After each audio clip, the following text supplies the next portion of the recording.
मित्रों नमस्कार, Randhir Singh biotech YouTube channel पर आपका स्वागत है। टीजीटी पीजीटी शारीरिक शिक्षा की तैयारी जो मित्र करते हैं, कुछ लोगों को क्वेश्चन रहता है मतलब थोड़ा सा पाठ्यक्रम के बारे में बता दीजिए, सिलेबस के बारे में बता दीजिए। तो आपका जो टीजीटी शारीरिक शिक्षा या फिजिकल एजुकेशन का जो सिलेबस है उसको आज थोड़ा सा उस पर चर्चा करनी है कि आपको, क्योंकि पढ़ते तो सब हैं, तैयारी तो सभी लोग करते हैं, कुछ ना कुछ करते हैं, तो आपको किन किन पॉइंट को विशेष ध्यान देना है, विधिवत ध्यान देना है, पाठ्यक्रम को ध्यान में रख के तैयारी करें तो सफलता आपको जरूर मिलेगी। ठीक है, उन्हीं बिंदुओं पे आज बात करनी है। आपका यूपी टीजीटी शारीरिक शिक्षा पाठ्यक्रम और टीजीटी शारीरिक शिक्षा की तैयारी कैसे करें। इसके पहले हमने आप लोगों की क्वेरी रहती है कि कौन सी किताब पढ़ें, किताब अच्छी है कि नहीं है। तो दुनिया में कोई भी किताब किसी ने राइटर लिखा है तो किताब कोई ख़राब नहीं लिखता, किताब कोई ख़राब नहीं लिखता है।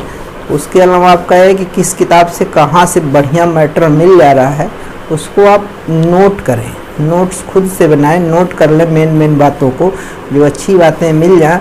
मतलब यह है कि आपका एक गिलास पानी है तो उसमें खाली कितना नहीं, मतलब भरा कितना है वो देखा करें। अच्छी बातों को आप नोट कर लिया करें। एक दो गलतियाँ आपकी सभी किताबों में मिलेगी। ठीक है, कोई 100% परफेक्ट नहीं होता है, थोड़ा सा दाएं बाएं होता है या कुछ नियम बदल जाते हैं, तो उसके लिए टेंशन लेने की ज़रूरत नहीं है। हालांकि किताब के लिए भी एक वीडियो हमने बनाया था, कोई ज़रूरी नहीं है कि वही किताबें पढ़ें, मतलब जो भी किताब अच्छी लगती है पढ़ें।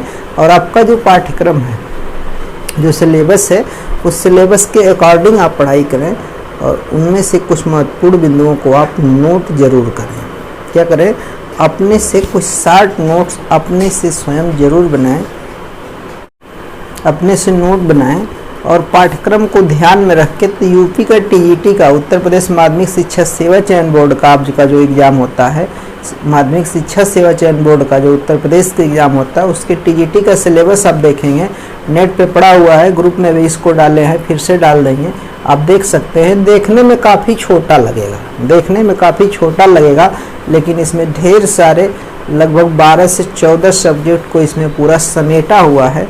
मतलब हल्का फुल्का सिलेबस नहीं, आपके सामने आपको दिख रहा होगा, काफ़ी छोटा सा दिख रहा होगा, लेकिन इतना छोटा नहीं, इसमें ढेर सारी सब्जेक्ट का एक तरह से समायोजन है। तो आइए शुरू करते हैं यहाँ से। देखिए, शारीरिक शिक्षा का सिद्धांत एवं मनोविज्ञान, शिक्षा मनोविज्ञान, किस मनोविज्ञान को आपको पढ़ना है? शिक्षा मनोविज्ञान का पढ़ना है एजुकेशनल साइकोलॉजी को, और शिक्षा का जो शारीरिक शिक्षा के सिद्धांत है, शिक्षा मनोविज्ञान और शिक्षा नहीं आपको पढ़ना है। ठीक है, मेन चीज़ों को आपको जानना है, शारीरिक शिक्षा का पढ़ना है। किसका पढ़ना है? शारीरिक शिक्षा का मनोविज्ञान या खेल मनोविज्ञान जिसको कह सकते हैं। शिक्षा मनोविज्ञान, हालांकि खेल मनोविज्ञान इसमें आता है। थोड़ा बहुत शिक्षा मनोविज्ञान और खेल मनोविज्ञान में थोड़ा समानता है, बहुत ज़्यादा तो नहीं है लेकिन कुछ है। तो शिक्षा मनोविज्ञान की परिभाषा, मतलब उसमें आपका है कि मनोविज्ञान क्या है, मनोविज्ञान का कितनी शाखाएं हैं, ये सब। उसके बाद आपका खेल मनोविज्ञान, तो खेल के परिप्रेक्ष्य में आपको उदाहरण देखना होता है। और देखिए, शारीरिक शिक्षा के सिद्धांत देखना है, उसमें आपको उद्देश्य देखना है।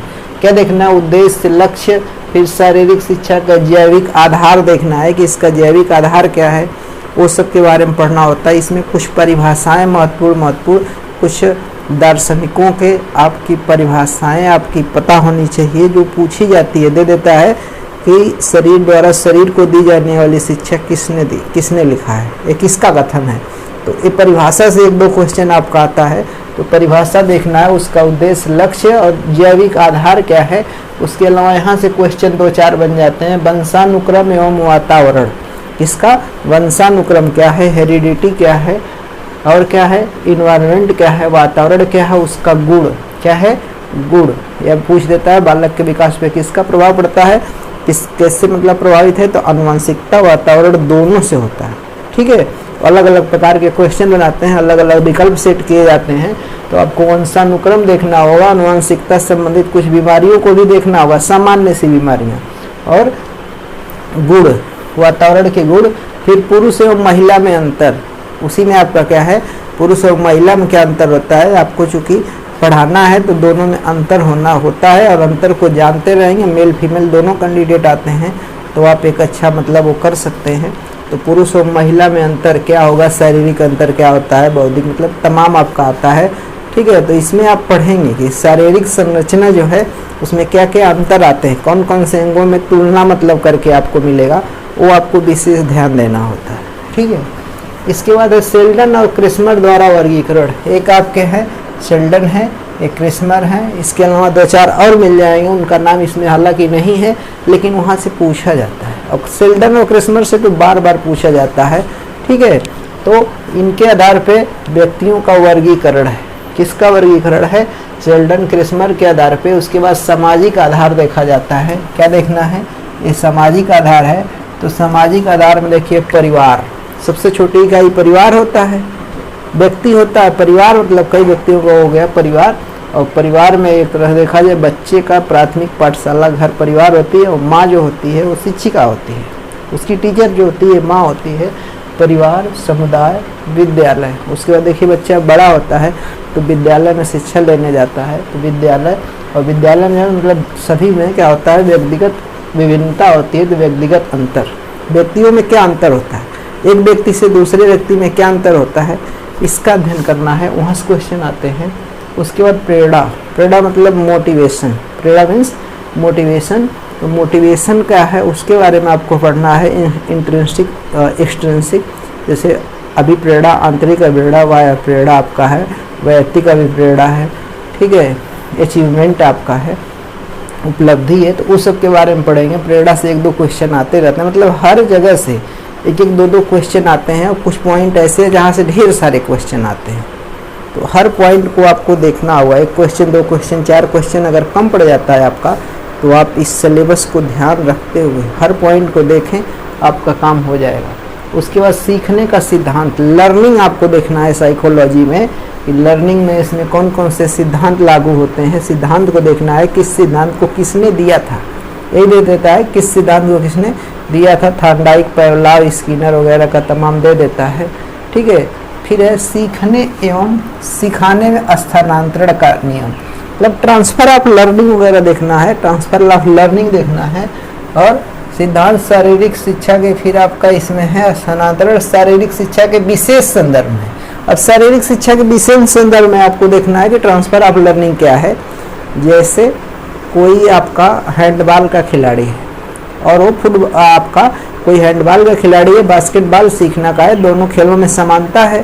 तो हैंडबॉल का खिलाड़ी बास्केटबॉल आसानी से सीख सकता है। दूसरा आपका क्या है कि कोई टेनिस का खिलाड़ी है, कोई टेनिस का खिलाड़ी है, बैडमिंटन का खिलाड़ी है, इन गेम में जो होता है समानता होती है, तो खेलने में मतलब उसको आसानी होती है, तो पॉजिटिव ट्रांसफ़र होता है। या कोई खेल ऐसा है जो हाथ से खेले जाने वाला हो, पैर वाला खेलेगा तो पैर से मार देगा, तो निगेटिव ट्रांसफ़र हो जाएगा, ठीक है। तो मतलब ट्रांसफ़र का नियम क्या है, सीखने में जो ट्रांसफ़र ऑफ लर्निंग है उसके बारे में देखा जाएगा। वही आपके उदाहरण पूछ दिए जाते हैं कि कैसा स्थानांतरण हो रहा है सीखने में, धनात्मक, ऋणात्मक, उदासीन, कौन सा स्थानांतरण है, उसको अब विधिवत देखेंगे, ठीक है। वहाँ से क्वेश्चन आते हैं। तो आपका हो गया शारीरिक शिक्षा के संदर्भ में। उसके अलावा शारीरिक शिक्षा का संगठन देखना है। क्या देखना है, संगठन की कौन कौन सी विधियाँ हैं, पर्यवेक्षण देखना है, सुपरविजन, क्या है, सुपरविजन देखना है। सुपरविजन से क्वेश्चन अभी राजस्थान में भी आया था। उसके बाद संगठन का अर्थ एवं प्रशासन, क्या है, यहाँ पे प्रशासन के बारे में पढ़ना है। और शारीरिक शिक्षा का महत्व, निर्देशन, सिद्धांत, सुविधाएं, उनका स्तर। उसके बाद देखिए खेल मैदान, खेल मैदान के बारे में पढ़ना है, खेल मैदान के बारे में पढ़ना है, व्यायामशाला के बारे में पढ़ना है, यंत्रों के बारे में पढ़ना है कि कौन कौन से यंत्रों का प्रयोग होता है, कहाँ यंत्रों के रख रखाव, मतलब खेल के जो उपकरण हैं उनके रख रखाव वगैरह के लिए कौन है। फिर देखिए कर्मचारियों के बारे में है, कर्मचारी का नेतृत्व के बारे में, लीडरशिप इसमें है, क्या है, लीडरशिप है।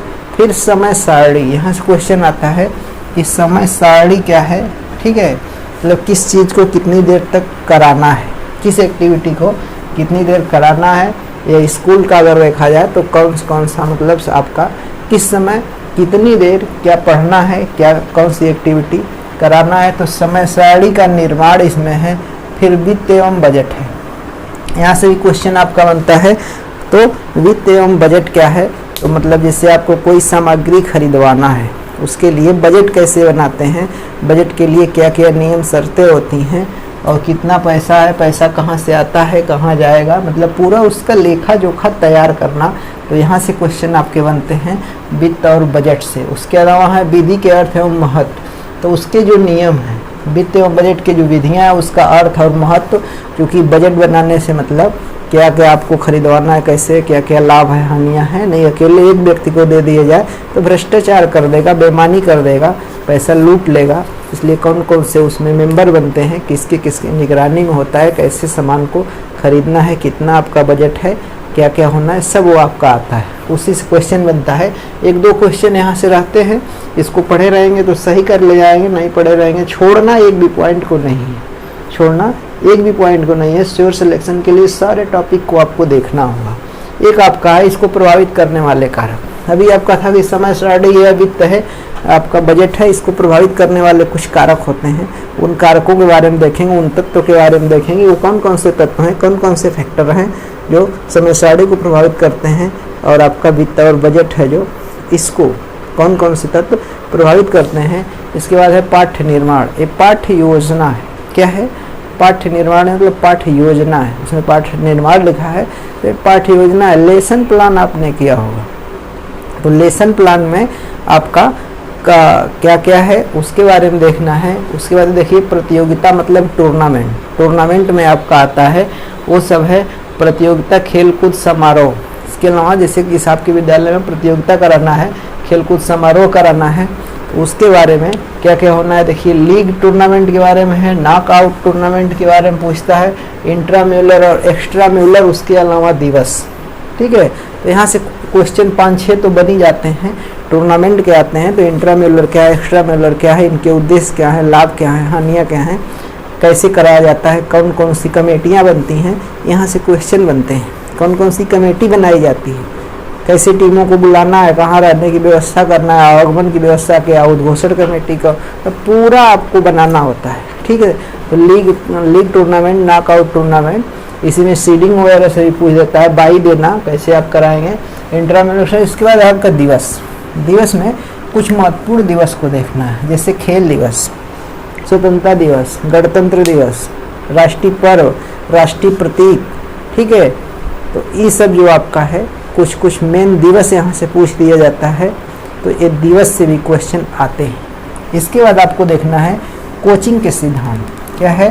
कोचिंग के सिद्धांत हैं खेल मैदान का इतिहास। अब कोचिंग के सिद्धांत में आपका खेल मैदान का इतिहास। अब सोच रहे होंगे खेल मैदान का इतिहास क्या होता है। खेल मैदान का इतिहास आपका क्या है कि खेल के मैदानों में समय समय पे चेंजिंग होती रहती है। जैसे कबड्डी का आप ले लीजिए, कबड्डी का जो कोर्ट होता है उसमें पहले आपका कोई बोनस लाइन नहीं हुआ करती थी 1984 वगैरह में। बाद में थोड़ा सा रोमांचक को मैच में रोमांचकता लाने के लिए बोनस लाइन खींच दी गई। तो ये आपका इतिहास है कि कैसे इसमें क्या परिवर्तन हुआ, तो वो सब देखना है। कब खेल शुरू हुआ, कहाँ खेल है, कहाँ कब मान्यता मिली, कब नेशनल फेडरेशन बना, कब इंटरनेशनल एसोसिएशन बना, ये सब देखा जाता है। तो इतिहास में आ जाता है कैसे शुरुआत होती है और विकास, ये पूरा इतिहास और विकास। उसके अलावा मतलब नियम इसमें देखे जाने हैं। तो कौन कौन से प्रमुख खेल हैं, ये तो प्रमुख खेलों का दिया। इसके अलावा छोटे छोटे और गेम है जिनका नाम इसमें कहीं सिलेबस में दिया ही नहीं है, वहाँ से क्वेश्चन आते हैं, उनको भी आपको देखना होगा। तो प्रमुख खेल में football, hockey, volleyball, basketball, kabaddi, kho kho, दौड़ कूद। दौड़ कूद मतलब आपका इसमें आ जाएगा एथलेटिक्स। क्या आ जाएगा? एथलेटिक्स। क्या आ जाएगा? एथलेटिक्स मतलब ट्रैक एंड फील्ड के इवेंट्स, खेल के मैदान का आकार चिन्हित करना, मतलब इनके मेजरमेंट के बारे में पूछ देता है कि कैसे इन मैदान को चिन्हित किया जाता है। ठीक है, चिन्हित करना। स्तरीय उपकरण नियम, उपकरण के बारे में पूछ देगा। और देखिए नियम का विवेचन, नियम का विवेचन मतलब नियम के बारे में पूछ देता है कि जैसे गेंद साइड लाइन, फुटबॉल में पूछ देता है कि जैसे गेंद साइड लाइन से बाहर चली जाती है तो क्या दिया जाता है? थ्रो इन दिया जाता है। ठीक है, थ्रो इन कितनी दूरी से होता है, क्वेश्चन पूछ दिया जाता है उसके नियम पे, या पूछ देता है कितने नियम होते हैं, तो ये सब। ठीक है, देखिए इसमें बैडमिंटन का भी नाम दिया है, नहीं दिया है, बैडमिंटन से भी क्वेश्चन आते हैं। बीपीएड में जो आपने सब्जेक्ट पढ़ा है वो सारे आपके फिजिकल एजुकेशन के जो गेम थे सब उसमें होते हैं। इसमें मेन का दिया है, सारे गेम के बारे में आपको कुछ न कुछ थोड़ा बहुत जानकारी होनी चाहिए, मेजरमेंट और प्रमुख नियम और संबंधित खिलाड़ियों के नाम। ठीक है, इन खेलों के अधिकारियों के कर्तव्य, इसमें खेल में कितने अधिकारी होते हैं, ऑफिशियल होते हैं, उनके क्या कर्तव्य होते हैं। उसके बाद कोच का व्यक्तिगत गुण, कोच के बारे में, कोचिंग ऑफिशिएटिंग एक सब्जेक्ट आपका रहा होगा, कोचिंग एंड ऑफिशिएटिंग। तो कोचिंग का मतलब आपका व्यक्तिगत गुण कोच के क्या होना चाहिए और कोच की योग्यता क्या होना चाहिए, यहाँ से क्वेश्चन आता है। मतलब कोच के क्या होना चाहिए, क्वेश्चन आता है कोच कैसा होना चाहिए, सेल्फ कॉन्फिडेंस का होना चाहिए, उसके अंदर आत्मविश्वास होना चाहिए। जितना वो नॉलेज है, आत्मविश्वास नहीं है तो वो क्या कर पाएगा, कोचिंग अच्छे से नहीं दे पाएगा, उड़ा जाएगा। ठीक है, तो उसका गुण और योग्यता होनी चाहिए। उसके बाद देखते हैं शरीर संरचना का व्यायाम। शरीर संरचना का व्यायाम मतलब आपकी जो शरीर रचना क्रिया विज्ञान है, एनाटॉमी, फिजियोलॉजी, किनेसियोलॉजी वगैरह है, यहाँ से क्वेश्चन और यहाँ से ही सर्वाधिक क्वेश्चन आते हैं। यहाँ से सर्वाधिक क्वेश्चन आते हैं। ये पॉइंट आपका समझिए कि 50% कवर करता है। इसके इधर का पॉइंट आपका 50%, इतना जो है 50 से 60% आपका कवर करता है। ठीक है, तो इसको आपको विधिवत तैयार करना है और इसमें का ऊपर का कोई पॉइंट छोड़ना नहीं। वहाँ से एक एक दो दो आपके हर पॉइंट से बनते हैं और वही एक एक दो दो करके मतलब एक और एक मिलके 11 होते हैं। एक और एक मिलकर 11 होते हैं, ये आपको दिमाग में रखना है। ठीक, इसमें आपका शरीर रचना की व्यवस्था, जो पूरा आपका शरीर जो बनावट है वो मतलब पूरा एनाटॉमी पढ़ना है। और शरीर में मांसपेशियों के प्रकार और उनमें अंतर क्या है। फिर रक्त संचरण, शोषण और पाचन है, एब्जॉर्प्शन एंड आपका डाइजेशन के बारे में पढ़ना है। उसी में पूरा भोजन आएगा, विटामिन मिनरल्स आएगी। इस सिलेबस में कहीं देख लीजिए विटामिन का उल्लेख नहीं किया है, लेकिन पाचन तंत्र पढ़ते हैं, शोषण पढ़ते हैं, तो उसी में सब कुछ आ जाता है, पूरा भोजन का पार्ट आ जाता है। ठीक है, और शरीर रचना व्यवस्था आपका पढ़ेंगे तो पूरे तंत्र आ जाते हैं। आपका इंटेगुमेंट सिस्टम आता है, डाइजेस्टिव है, ब्लड सर्कुलेशन है, आपका श्वसन है। ठीक है, स्केलेटन है, मस्कुलर है, इंडोक्राइन सिस्टम है, आपका रिप्रोडक्टिव सिस्टम है। सारे जो 10-12 सिस्टम है, सारे के सारे इम्यून सिस्टम है। सिस्टम के बारे में आपको पढ़ना होता है, यहाँ से ढेर सारे क्वेश्चन आते हैं। ठीक है, इसके अलावा अगर देखा जाए तो देखिए विशेष संवेदन तंत्र। विशेष संवेदन तंत्र का मतलब सेंसरी ऑर्गन है, सेंसरी सिस्टम है। नाक कान आँख, ये सब क्या है, स्किन क्या है, सेंसरी ऑर्गन्स हैं। तो नाक के बारे में पढ़ना, आँख के बारे में पढ़ना है, कान के बारे में पढ़ना है, स्किन के बारे में पढ़ना है। तो ये तंत्रिकाओं मतलब आपका देखिए नर्वस सिस्टम पूरा पढ़ना है। सेंसरी ऑर्गन के अलावा नर्वस सिस्टम भी पढ़ना है और उस पर प्रभाव, तंत्र पे प्रभाव, किसका प्रभाव, व्यायाम का प्रभाव। देखिए व्यायाम लिखा है, तो सारे तंत्रों पे व्यायाम का प्रभाव क्या पड़ता है, इसको आपको पढ़ना होता है। यहीं से क्वेश्चन खूब बनते हैं। फिर मांसपेशियों में परिवर्तन एवं सिकुड़न। मांसपेशियों में परिवर्तन क्या क्या होता है, आप व्यायाम करते हैं तो क्या परिवर्तन होता है, कौन सी पेशी कब सिकुड़ रही है, कौन फैल रही है, कौन किसका विरोध कर रही है, तो एगोनिस्ट हो जा रहा है, तो ये फैलना सिकुड़ना। उसके अलावा खिलाड़ियों के देख रेख एवं स्वास्थ्य शिक्षा। खिलाड़ियों का देख रेख मतलब स्वास्थ्य व्यायाम के माध्यम से कैसे उनको करेंगे। और स्वास्थ्य शिक्षा देखिए, स्वास्थ्य शिक्षा आपको पढ़ना है। स्वास्थ्य शिक्षा में देखिए चोट के बारे में पढ़ना है, मतलब इंजरी, स्पोर्ट इंजरी आप पढ़ते हैं। जल निदान है, हाइड्रोथेरेपी के बारे में पढ़ना है। विद्युत निदान आपका इलेक्ट्रिक मतलब जिसे शॉक को लग जाए उसके बारे में आपको पढ़ना है। उसके बाद स्वास्थ्य को प्रभावित करने वाले कारक, स्वास्थ्य को प्रभावित करने वाले कौन कौन से कारक हैं, किन कारणों से स्वास्थ्य प्रभावित होता है, उनको पढ़ेंगे। और ये देखिए तत्व, कारक या तत्व एक ही है, तो तत्व कौन कौन से एलिमेंट हैं उनको देखा जाएगा। सामान्य संक्रामक रोग, तो कुछ सामान्य से, बहुत जटिल को नहीं पढ़ना है आपको, बहुत बड़ी बीमारी को नहीं पढ़ना है। कुछ है जैसे मलेरिया है, टाइफाइड है, आपका टीबी है, टीबी है, आपका टेटनस है, इस तरह के रोगों का पूछ लिया जाता है किसके कारण होता है, कैसे फैलता है। हाइड्रोफोबिया या रेबीज वगैरह के बारे में पूछ देता है कि कुत्ता काटने से कौन सी बीमारी होती है, मच्छर के काटने से कौन सी बीमारी होती है। इस तरह से आपका सामान्य संक्रामक रोग, कौन से संक्रामक है, कौन सा संक्रामक नहीं है। उसके बाद व्यक्तिगत स्वच्छता, व्यक्तिगत स्वच्छता में आपका किन किन अंगों की सफाई रखना है, कब नहाना है, कैसे धोना है, क्या करना है, कब गर्म पानी से नहाना है, ठंडे से नहाना है। तो ये सब का है कि साबुन लगाना है, तेल लगाना है। व्यक्तिगत स्वच्छता, आसपास की साफ सफाई। ये व्यक्तिगत मतलब व्यक्तिगत स्वच्छता से मतलब है कि भाई नया का मतलब धुला हुआ साफ सुथरा कपड़ा पहनना है। ठीक है, नहाना धोना है, मालिश करना है, सभी को मतलब क्या है तो व्यक्तिगत स्वच्छता में आ गया है। विद्युत नेल ओल काटना है, आँख का कीचड़ साफ करना है, कैसी कैसी बीमारियां होती हैं, कीचड़ कैसे साफ करना है, उंगली से करना है कि रुमाल से करना है, तो वो सब आपका व्यक्तिगत स्वच्छता में आता है। ठीक है, तो एक है सार्वजनिक श्वास। सार्वजनिक श्वास मतलब आप एक तरह से सार्वजनिक श्वास, अब विद्यालय में है तो मतलब हर जगह से बच्चे आते हैं तो सार्वजनिक श्वास। उसके अलावा प्रशासन, विद्यालय, स्वास्थ्य कार्यक्रम, उसकी समस्या तथा संतुलित आहार है। देखिए बैलेंस डाइट है, बैलेंस डाइट ना होने के कारण व्यक्ति कुपोषित हो जाता है और कुपोषण के कारण मोटापा होता है। ओबेसिटी क्या होता है, ओबेसिटी BMI वगैरह बढ़ जाता है, बढ़ने से मोटापा हो जाता है, घटने से क्या होता है आपका व्यक्ति अंडरवेट हो जाता है, बढ़ने से ओवरवेट हो जाता है। ओवरवेट मतलब ओबेसिटी, और ओबेसिटी जो क्या है मोटापा, मोटापा बीमारियों की जननी कही जाती है। अब आ जाइए मनोरंजन के लिए कैंप लगाना। आपका एक टॉपिक मिलेगा रिक्रिएशन। रिक्रिएशन से क्वेश्चन आपका आता है मनोरंजन की परिभाषा क्या है, इसके कौन कौन से क्षेत्र हैं, इसका क्या महत्व है। फिर देखिए योजना दिया है कि इसकी प्लानिंग कैसे करेंगे, नियोजन कैसे करेंगे, उसमें लीडरशिप है, लीडरशिप के बारे में, फिजिकल एजुकेशन का आपका लीडरशिप है। फिर कैंप कितने प्रकार के होते हैं, कहाँ लगते हैं, प्रशिक्षण हेतु, वो तो आपका हो गया कैंप वगैरह लगाना, वहाँ से क्वेश्चन एक दो क्वेश्चन आते हैं। और प्रशिक्षण हेतु संस्थान आपके शारीरिक शिक्षा के, किसके प्रशिक्षण हेतु, शारीरिक शिक्षा के कार्यक्रम के प्रशिक्षण हेतु। हाँ एक मिनट, वो था नेतृत्व कैंप के प्रकार। कैंप की स्थिति, कैंप की स्थिति मतलब कैसे लगेगा, कहाँ लगेगा, किस सीजन मौसम में लगेगा, ठीक है, प्रकृति में लगेगा, शहर से दूर लगेगा, कहाँ वातावरण है, ये सब का मतलब स्थिति। फिर कौन कौन से कार्यक्रम कैंप में होंगे। फिर उसका मूल्यांकन करना जरूरी है कि कैसा रहा, तो मूल्यांकन कैसे करते हैं। इसके बाद एक टॉपिक आता है, यहाँ से खूब क्वेश्चन आपके बनते हैं, 5 से 10 क्वेश्चन यहाँ से भी आते हैं।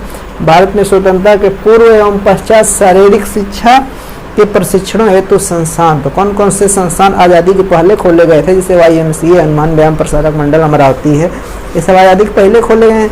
तो कब खोले गए, किसके सहयोग से खोले गए, किसकी देख रेख में खोले गए, कौन इसके प्राचार्य थे, किस सन में खोले गए, यहाँ से क्वेश्चन बनता है। यहाँ से क्वेश्चन बनता है, ढेर सारी संस्थाएं आपकी हैं, यहाँ से क्वेश्चन 5 से 10 आता ही है। ठीक है, और ये मतलब इसमें कोई गुणा गणित नहीं करना है, सन वगैरह याद कर लेंगे, 2-4 व्यक्तियों के नाम याद करना है, यहाँ से क्वेश्चन आता है। फिर पश्चात शारीरिक शिक्षा संस्थान, बाद में कौन कौन सी संस्थाएं खुली हैं, जैसे आपका ग्वालियर में LNIP वगैरह खुला है, ये सब आपका देता है। फिर खेल कूद में आपके ढेर सारे चीज़ आ जाती हैं। खेल कूद मतलब खेल कूद बोल दिया जाए, मतलब बहुत छोटा सा शब्द दिख रहा है, लेकिन ढेर बहुत बड़ा इसका, बहुत ब्रॉड इसका मतलब वो है। तो इसमें ढेर सारे खेल कूद आते हैं, जो भी करंट में खेल कूद चल रहे हैं या जो भी पुराने हो चुके हैं, जैसे एशियन गेम है, कॉमनवेल्थ गेम है, नेशनल गेम है, एफ्रो एशियन है, ओलंपिक है। इसमें देखिए कहीं ओलंपिक का नाम आपको नहीं दिया था, कहीं भी आपको ओलंपिक का नाम नहीं मिला, तो इस सब खेल कूद में ही आपका समाहित है। ठीक है, इसमें पढ़ना है। और ये देखिए पुरस्कार है, कौन सा पुरस्कार कब दिया जाता है, किसको दिया जाता है, कौन सी एलिजिबिलिटी है। और खेल कूद में ही करंट में मतलब थोड़ा सा करंट आता है, समसामयिक जो भी खेल कूद हो रहे हैं परीक्षा के आपके 6 महीने से साल भर के अंदर, 6 महीने से साल भर के अंदर कौन कौन से खेल हुए, कौन से रिकॉर्ड बने, क्या मेन पॉइंट रहा, कौन सा शुभंकर रहा, ये सब से आपका क्वेश्चन बनता है। आई होप कि ये 20-22 मिनट का एक वीडियो के माध्यम से हमने आपको बताया पाठ्यक्रम। तो पाठ्यक्रम का चाहे तो आप एक स्क्रीनशॉट भी ले सकते हैं, या जो लोग ग्रुप में जुड़े हुए हैं चाहे तो स्क्रीनशॉट ले लीजिए, इसका पूरा हमने नोट कर दिया है आसान सा एकदम शब्दों में। या ग्रुप में जो लोग जुड़े हुए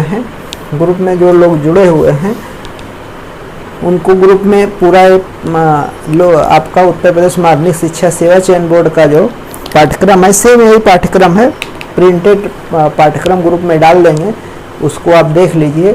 और जो लोग ग्रुप से जुड़ना चाहते हैं, इस नंबर पे मैसेज